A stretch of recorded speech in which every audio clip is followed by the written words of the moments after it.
आपने कभी सोचा है हिंसा तरक्की पर कितना बड़ा ब्रेक लगाती है? इस पर कई अध्ययन होते रहते हैं। Institute of economics and peace की एक स्टडी ही लीजिए। इसकी रिपोर्ट बताती है कि 2018 में हिंसा की घटनाओं से भारत को जीडीपी के 9% के बराबर का नुकसान हुआ, यानी प्रति व्यक्ति लगभग 40,000 रुपए का नुकसान। इसी साल पिछले महीने ग्लोबल पीस इंडेक्स जारी हुआ, जिसने दावा किया कि 2021 में भारत को 645 करोड़ डॉलर का नुकसान हुआ। प्रति व्यक्ति 841 डॉलर, यानी लगभग आप समझ लीजिए कि 65,000 रुपए का नुकसान हो गया। जिस तरह से घर में अशांति परिवार की खुशियों की दुश्मन है, हिंसा और हंगामा किसी भी देश की तरक्की का दुश्मन है। सवाल यह है कि यूपी में अगर निवेश करने वाले कारोबारियों के मॉल को लेकर इस तरह से विवाद होता रहेगा तो फिर योगी आदित्यनाथ के सपने का क्या होगा?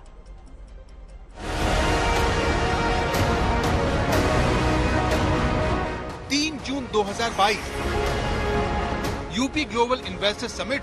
योगी आदित्यनाथ ने पीएम की मौजूदगी में देश विदेश के कारोबारियों को एक भरोसा दिया। अपने देश के सभी प्रमुख उद्योगपतियों, प्रमुख निवेशकों और उद्यमियों का भी मैं इस अवसर पर हृदय से धन्यवाद ज्ञापित करते हुए उन्हें इस बात के लिए आश्वस्त करता हूं, उत्तर प्रदेश में उनका निवेश न केवल सुरक्षित होगा बल्कि उत्तर प्रदेश सरकार की नीतियों के अंतर्गत उन्हें हर प्रकार का संरक्षण भी प्राप्त होगा। योगी आदित्यनाथ उत्तर प्रदेश को $1 ट्रिलियन की अर्थव्यवस्था बनाना चाहते हैं। ऐसा तब होगा जब देश विदेश के निवेशक उत्तर प्रदेश में पैसा लगाएंगे, जिन्हें रिझाने के लिए योगी आदित्यनाथ ने अगले साल की इन्वेस्टर समिट की तैयारी अभी से करनी शुरू कर दी है। डूइंग बिजनेस के लक्ष्यों को प्राप्त करने के लिए यूपी कहां पे भी पिछड़ रहा है, एकदम कैंची चला करके उसको आगे बढ़ा। यूपी सबसे अच्छा इन्वेस्टमेंट का डेस्टिनेशन है, इसके बारे में हमें उनके सामने रखना पड़ेगा। एक अनुमान के मुताबिक इस लक्ष्य को हासिल करने के लिए यूपी को सालाना 30% की रफ्तार से विकास करना होगा, जिसकी ऊर्जा देसी विदेशी कारोबारी होंगे। लेकिन सोचिए, जब निवेश करने वाली कंपनी को अपने कर्मचारियों का धार्मिक प्रमाण पत्र दिखाना पड़ जाए तो फिर इसका दूसरे निवेशकों पर क्या असर पड़ेगा? लुलु मॉल को लेकर विवाद खत्म होने का नाम ही नहीं ले रहा। हमारा कहना है कि जो लुलु मॉल है ये शुरू से विवादित रहा है। केरल में जिस प्रकार से इसकी छवि रही है, ये लव जिहाद का एक प्रमोट करने का एक रास्ता है। इसमें धर्म विशेष के जो 70% लड़कों की भर्ती की जाती है और 30% अन्य धर्मों की लड़कियों को रखा जाता है, जिससे लव जिहाद को बढ़ावा दिया जाए। इसकी कमाई का बड़ा हिस्सा जो चरमपंथी लोग हैं, जो गर्दन काटने वाले लोग हैं, ऐसे लोगों के पास जाता ही आरोप इनके पर लगता रहा। इस तरह के आरोप लगने के बाद लुलु मॉल प्रबंधन बाकायदा एक चिट्ठी जारी करके सफाई दी और बताया कि उसके मॉल में 80% से ज्यादा कर्मचारी हिंदू हैं। एक ग्लोबल ब्रांड को जब इस तरह की सफाई देनी पड़े कि उसने कितने हिंदुओं को नौकरी पर रखा है, तो समझा जा सकता है कि दूसरे निवेशक अपना पैसा लगाने में कितनी दिलचस्पी दिखाएंगे। अगर आपको लगता है कि एक मॉल कैसे यूपी में नए नए रोजगार का निर्माण कर सकता है, तो ये समझने के लिए हम आपको इस विशाल मॉल की सैर पर ले चलते हैं। चाहे आकार हो, जगह हो या फिर सामान की वैरायटी, दावा है कि लुलु मॉल का मुकाबला करने वाला उत्तर भारत में एक भी मॉल नहीं है। हाइपर मार्केट के कॉन्सेप्ट पर काम करने वाले लुलु मॉल की सबसे बड़ी ताकत किसी एक सामान की मिलने वाली कई किस्में हैं।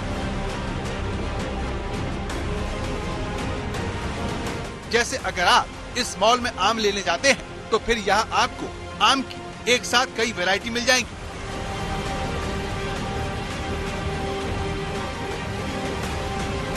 इसके अलावा यहाँ पर उत्तर प्रदेश के शहरों की प्रमुख कारोबार की स्टॉल भी है, जहाँ पर आप लखनऊ में रहकर ही आगरा का जूता और वाराणसी की साड़ी ले सकते हैं।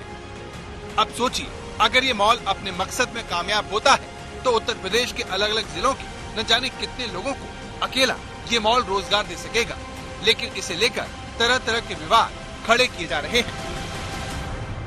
तो जिस प्रकार से ये लुलु मॉल है, या इसको लुलु मस्जिद कहें, जैसा कि मेरा शुरू से आरोप रहा है, निर्माण के विरुद्ध बीच में एक चौबर्दी उन्होंने बाउंड्री लोहे की करके जहां नमाज इन्होंने पढ़वाई या जो इनका कहना है कि बाहरी लोग आए, जो भी आए, लेकिन नमाज के लिए कोई स्थल इन्होंने बनाया होगा ना, तो क्यों बनाया, उस नक्शे में है या नहीं है, इसको लेकर कंप्लीशन सर्टिफिकेट यहाँ से हम लोग ने मांगा है, लिए इसे।